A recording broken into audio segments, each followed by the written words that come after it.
Actual में scoring subject जो है तुम्हारे, स्कोरिंग मतलब कम समय में ज्यादा नंबर लाने वाले, वो यही सब्जेक्ट होते हैं। 100 बच्चों में से गारंटी के साथ बोलता हूं कि 90 बच्चे जो आप सोच रहे हो ना वही सोच के आते हैं। तुम जो सोच रहे हो ना कि मैं बीए ले लूं और बीए के साथ कोचिंग ज्वाइन कर लूं तो वही चीज वहां तो मैं 2 ही जगह टॉप कर दूंगा, तो ऐसे कितने बच्चे हैं। तुम एक काम करना, पत्थर उठा मार देना, बीए करने वाले पे जाग गिरेगा। वो बीए कर लिया मतलब नॉन टेक्निकल बंदा हो गया वो, जबकि 12वीं भले उसका मैथ था, बायो था, लेकिन वो नॉन टेक्निकल हो गया। इंदौर में तुम आते हो, मान लो कि कोई व्यक्ति इंदौर में आया है जो कि यूपीएससी पीएससी इस टाइप की कोचिंग की तैयारी करने आया, स्पेशली भी बोल दो एमपीएससी की तैयारी करने आया है, तो वो व्यक्ति जब इंदौर में आता है तो उसको बहुत सारी समस्या होती है। एक समस्या जो उसका जीवन बर्बाद कर देती है, जीवन बर्बाद कर देती मतलब उसको कहीं ना कहीं बहुत ज्यादा समस्या आ जाती है उस चीज में। जैसे फॉर एग्जांपल मैं तुमको बताता हूं, एक समस्या मैं तुमको एक्चुअल रियलिटी में बताता हूं। जो बिगनर लोग और जो एक्सपर्ट लोग मतलब 5-10 साल हो गए जिनकी औलाद यहीं पैदा हो गए पढ़ते पढ़ते इंदौर में, वो लोग भी बताना कि कोई भी व्यक्ति इंदौर में आता है, एडमिशन लिया उसने किसी भी कोचिंग में लिया, बड़ी बड़ी संस्था, एक एक नंबर इतनी सारी खड़ी तो है, इन्हीं में जब भी कोई एडमिशन लेता है तो उसको शुरू के 2 से 3 साल तक, 1 साल 2 साल भी नहीं, शुरू के 3 साल तक,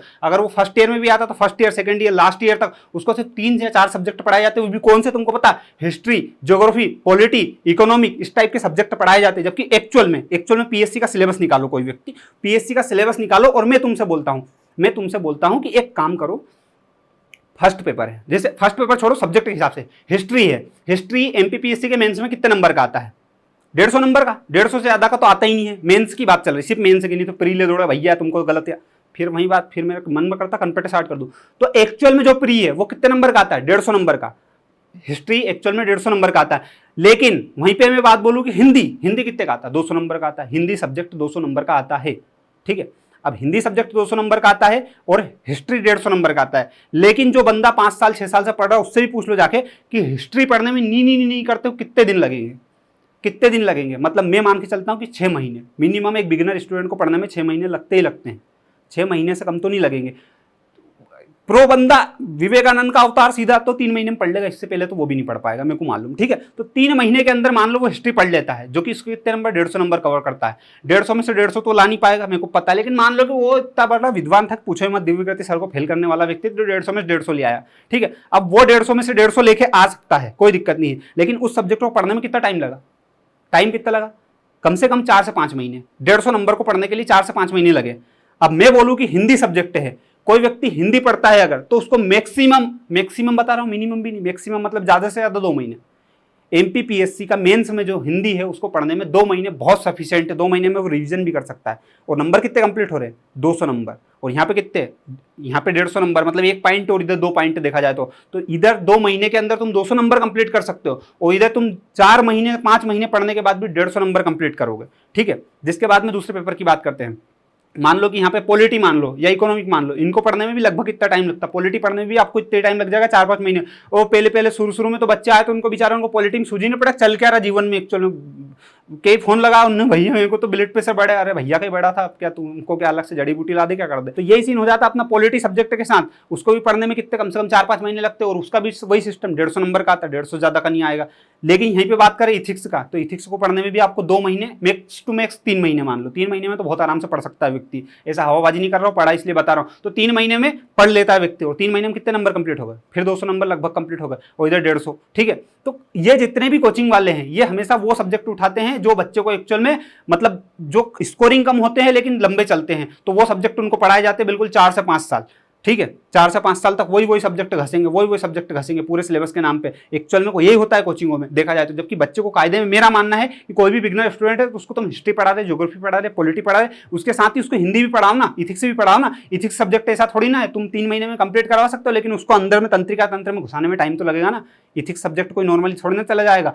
और उसके अलावा बात करें जैसे हिंदी, तो हिंदी तो आते से पहले पढ़ाना चाहिए ना बच्चे को, एक्चुअल में वही पढ़ाना चाहिए। उसका कारण मैं तुमको बताता हूँ। चलो मान लो हिस्ट्री, पॉलिटी, ज्योग्राफी, इकोनॉमिक तुम पढ़ भी लेते हो, ठीक है, वो पढ़ता बच्चा, कोई दिक्कत नहीं। लेकिन हिंदी है, जैसे मान लो कि बहुत सारे बच्चे वनडे एग्जाम देते हैं, तो वनडे एग्जाम में उसको हिंदी काम आएगा। इसके अलावा यदि बात करें हिंदी सब्जेक्ट की, तो हिंदी सब्जेक्ट को 12th में पढ़ा है, अगर उसको उसी टाइम हिंदी पढ़ा दोगे तो कितना बेस्ट रहेगा। मतलब 200 नंबर तो वो साथ में जिम में लेके चलेगा, मेंस के नंबर कभी भी 200 नंबर निकाल सकता है यार वो। तो 200 हिंदी के जिसके बाद में अपने इथिक्स से उसके बाद 6th पेपर भी उसको उसी टाइम पे करवा दो, तो 3 पेपर मतलब मेरा मानना है, मैं ये नहीं कह रहा हूँ कि पहले ये हिस्ट्री पॉलिटी ज्योग्राफी इकोनॉमिक ना पढ़ते हुए ये सब्जेक्ट पढ़ो, ये मत पढ़ो, लेकिन एटलीस्ट ये जो सब्जेक्ट है इनके साथ तो पढ़ाओ। तो बहुत सारी कोचिंगों में ये होता है कि हिस्ट्री ज्योग्राफी पॉलिटी इकोनॉमिक ये पेपर पढ़ाए जाते हैं, 3rd पेपर की तो बात ही नहीं चलते हैं, बस शुरू के history polity geography economic 4 subject ही चलते, 4 ही लेक्चर चलते हैं। इसके अलावा जो बात का पोर्शन बचा है जो कि सबसे ज्यादा स्कोरिंग होता है, 3rd पेपर अगर कोई ढंग से पढ़ ले तो सबसे ज्यादा नंबर मिल सकते हैं उसमें, हालांकि वो मिलते नहीं अलग बात है, लेकिन मिल सकते हैं उसमें, क्योंकि उसमें नंबर कटे नहीं ना। सबसे बड़ी बात तो है, तुम जीएस में कितने पढ़ लो कुछ भी पढ़ लो, तुमको पूरे में पूरे नंबर नहीं मिलेंगे। लेकिन यहीं पे बात करूं हिंदी की, तो हिंदी में तुम्हारे फिर भी इनसे अच्छे नंबर मिल जाते हैं, और 3rd पेपर तो बिल्कुल इतना स्कोरिंग है वहां अगर तुमने सारी चीज लिख के आ गए तो हो सकता पूरे में से पूरे तो नहीं देता फिर, लेकिन अधिकतर नंबर वहां पे मिल जाते हैं। तो मेरा मानना है कि जो बच्चा स्टार्टिंग में आता, 1st year 2nd year last year में, इनको मतलब शुरू में तुम हिस्ट्री पॉलिटी ज्योग्राफी को नहीं पढ़ा रहे हो तो इनके साथ साथ एक लेक्चर भैया हिंदी के भी लगा दो, और सामने वाले बेचारा गरीब गुरबा उनके तो कम से कम स्कोरिंग सब्जेक्ट रहेंगे। चलो मान लो अब तुमको क्या पढ़ा है शुरू में 1.5 साल 2 साल 3 साल तक हिस्ट्री ज्योग्राफी पॉलिटी इकोनॉमिक ये सब्जेक्ट पढ़ा है, 150 इतने नंबर हो गए कंप्लीट तुम्हारे। कितने हो गए भैया अपने 300 600 नंबर कंप्लीट हो गए लगभग, ठीक है। अब इधर देखना, तुम अगर 1 साल के अंदर ही चाहो तो हिंदी के 200 नंबर कंप्लीट कर सकते हो, इथिक्स के 200 नंबर कंप्लीट कर सकते हो, ये इधर 100 नंबर ऐसे के हो जाएंगे, और इधर मान के चलो तुम्हारे कितने हो जाएंगे वापिस से 150 मतलब ये 300 नंबर किसके ऐसे के पेपर के हो जाएंगे। तो तुम्हारे इतने नंबर ये कंप्लीट हो रहे हैं, और ये कंप्लीट होने में तुम्हारा कितना टाइम लग रहा है, हिस्ट्री पॉलिटी ज्योग्राफी इकोनॉमिक इनको 1.5 साल से ऊपर लग जाएगा, 5 महीने से पहले कंप्लीट नहीं होगा। बिगनर के लिए बता रहा हूँ ये सब्जेक्ट, और ये सब्जेक्ट ऐसे जो 1.5 साल से बहुत पहले कर सकते हो, 1 साल के अंदर कंप्लीट करवा सकते हैं। तो मेरा मानना है इन दोनों को मिक्स करके क्यों नहीं चलाते यार साथ, बेचारा बच्चे को हिस्ट्री पॉलिटी ज्योग्राफी इकोनॉमिक पढ़ा दिया और वही चीजें चल रही है, और ये साथ में पढ़ाते नहीं है ना। तो मेंस की एक्चुअल में उसका साथ सिस्टम ही गड़बड़ चल रहा है ना, ये समस्या आती है। तो मेरा मानना है कि जो भी बिगनर लोग हैं जो पढ़ रहे हैं तो वो साथ में ये चीजें पढ़ा रहे हैं ना, वो पढ़ो कोई दिक्कत नहीं, लेकिन हिंदी तो एटलीस्ट तुम मन से पढ़ सकते हो ना।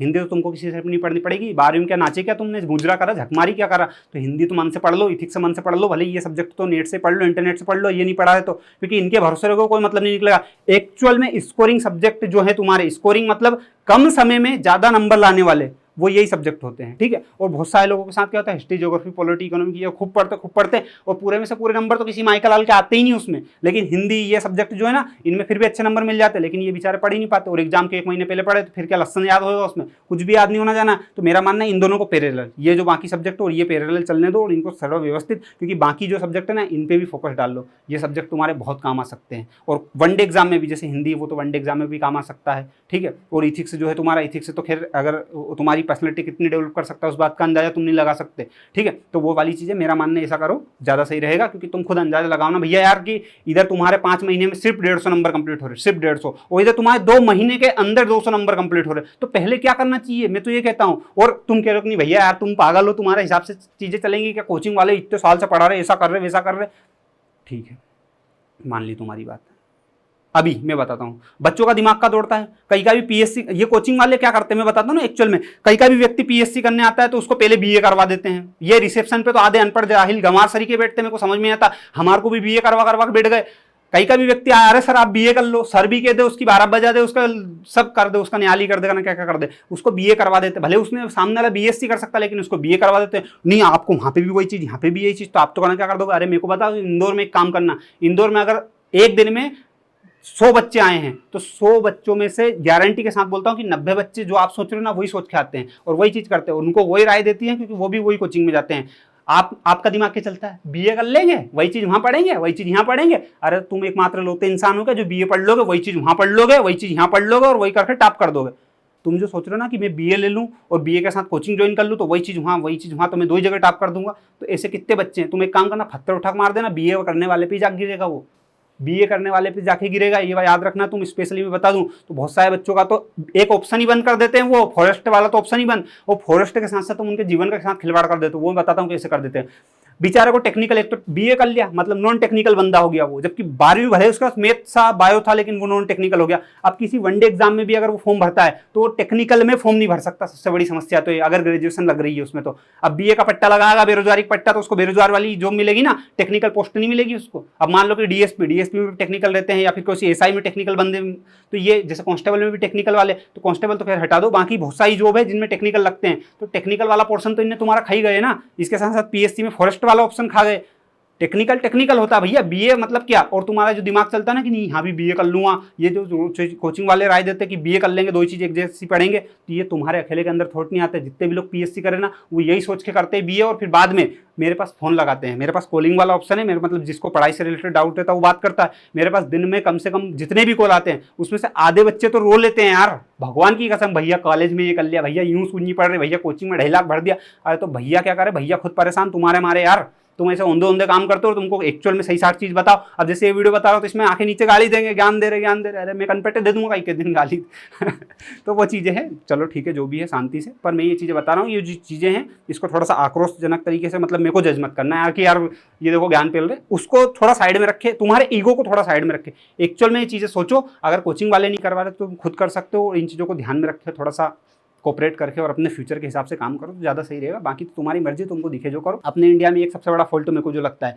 कि यहाँ पे पढ़ाई के नाम पे आपको करियर के लिए गाइडेंस कोई नहीं देता है। सबसे बड़ी बात ये है, अगर आपका कजन कोई तैयारी कर रहा है तो आप भी घुस जाते हो तैयारी करेंगे। पापा मम्मी बहुत लोग पढ़े लिखे नहीं है और उनको फाइनेंशियल कंडीशन खराब है, लेकिन कोचिंग में 2.5 लाख भर दिए, तैयारी कर रहा है IAS की। अरे भैया हर किसी के लिए वो तैयारी नहीं होती है और हर व्यक्ति की सिचुएशन के हिसाब से काम होता है। तो बहुत सारे लोगों को सोचनी पड़ती है कि फ्यूचर में करे क्या, करियर में करे क्या। ऐसा कोई किसी को समस्या है, जो बिगिनर है जिसको समस्या है वो व्यक्ति अगर चाहे तो कॉल पे बात कर सकता है। क्योंकि यार देखो इतनी दुनिया तो देखी कि मैं किसी को अच्छी एडवाइस दे सकता हूँ, मैं वो दम रखता हूँ कि मैं मुंह पे मना कर दूं। अगर किसी को लगता है कि यार इससे पीएससी नहीं निकलेगा, मैं कह दूं मत खोटियो, भले रिंदो, कोई मतलब नहीं है, ठीक है। तो मैं जो ऑथेंटिक एडवाइस है वो मैं दे सकता हूँ, ठीक है। अगर किसी को लगता है कि कॉल पे बात करनी तो लिंक डिस्क्रिप्शन में दे रखा होगा, वहाँ पे कर सकता है। जय हिंद जय भारत, बहुत बहुत धन्यवाद। और भी वीडियो बना रखे हैं, हंसी मजाक से लेकर नॉलेज तक के सबके बना रखे, वो देख लो। बहुत बहुत धन्यवाद, जय हिंद जय भारत।